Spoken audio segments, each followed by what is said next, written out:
আসসালামু আলাইকুম viewers, welcome to unfold stories by Swapnil and Ditisha. আর আজকের এই ব্লগটা কিন্তু অনেক আগে শ্যুট করা, অর্থাৎ উইন্টার টাইমে এই ব্লগটা শ্যুট করা। আমরা চলে গিয়েছিলাম হচ্ছে মিরপুরের শাওড়াপাড়ায় অবস্থিত হেবাং রেস্টুরেন্টে, যা কিনা আমার জানা মতে ঢাকার একমাত্র অথেন্টিক ট্রাইবাল ফুড রেস্টুরেন্ট। তারা কিন্তু অথেন্টিক পাহাড়ি খাবারগুলো পরিবেশন করে থাকে। So let's have a look of হেবাং।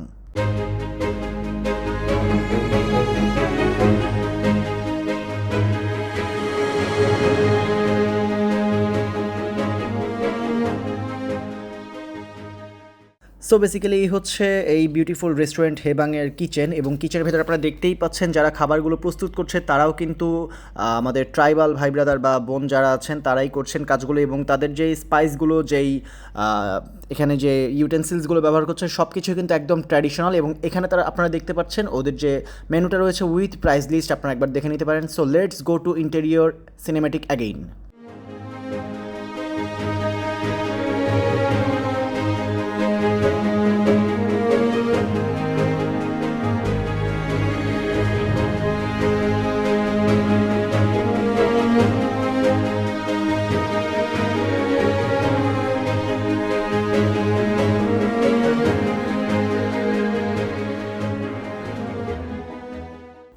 Dear viewers, just look at the decoration.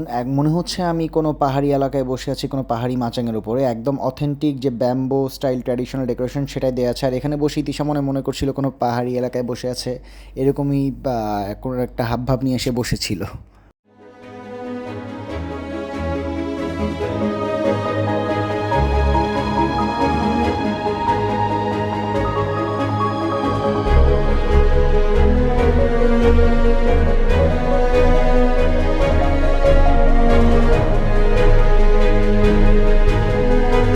So আমরা কিন্তু তাদের বিউটিফুল ইন্টেরিয়রের ভিডিও শ্যুটগুলো নিচ্ছিলাম।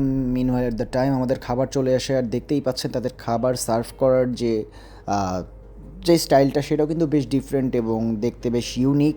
তারা ভাত সার্ভ করেছিল কিন্তু আমাদেরকে এই বাঁশের টুকরিতে করে, যেটা দেখতে বেশ অ্যাট্রাকটিভ লাগছিল। মনে হচ্ছিল যে হ্যাঁ, আমি আসলেই পাহাড়ি কোনো গ্রামে আছি। সাথে তাদের পাহাড় থেকেই, পাহাড়ি যে ঝিরিপথগুলো আছে সেখান থেকে ধরে আনা অথেন্টিক কুইচ্চা চিংড়ি বলে এটাকে, এই ধরনের কোনো একটা খাবার, সাথে বাঁশের যে কী বলে এটাকে, মোড়ল থাকে বা কিছু একটা সেরকম কিছু, এবং তাদের প্লেটগুলো ছিল হচ্ছে মাটির। সো সব কিছু মিলে বেশ ইউনিক একটা ভাইব পাচ্ছিলাম। আমরা অর্ডার করেছিলাম হচ্ছে তাদের চিংড়ি মাছের যে বললাম গুঁড়ো চিংড়ির যে আইটেমটা সেটা, সাথে ভেজিটেবল কিছু আইটেম অর্ডার করেছিলাম। তাদের চিকেন আইটেমটা আমরা পাইনি, কারণ আমরা তাদের ক্লোজিং টাইমে চলে গেছিলাম এবং তাদের খাবার প্রায় শেষের দিকে ছিল। তো গরম ধোয়া ওঠা ভাতের সাথে তাদের অথেন্টিক ট্রাইবাল আইটেমগুলো দেখতে বেশ ভালো লাগছিলো। এখানে শুটকির দুটো আইটেম ছিল, এবং ইতিশার ভাষ্যমতে শুটকির আইটেমটা একমাত্র খাবার মতো যোগ্য ছিল, আর বাকিগুলো টেস্ট তার কাছে ভালো লাগেনি। যদিও বা আমাদের সাথে সাদবান ভাইয়া ছিল, তার কাছে টেস্ট বেশ ভালোই লেগেছে। আর আমি শুটকি আইটেমটা ছাড়া অন্যগুলো ট্রাই করার মতো সাহস করে উঠতে পারিনি, কেননা আমার কাছে স্মেলটা একটু আজব লাগছিল। So that was the blog, thanks for watching.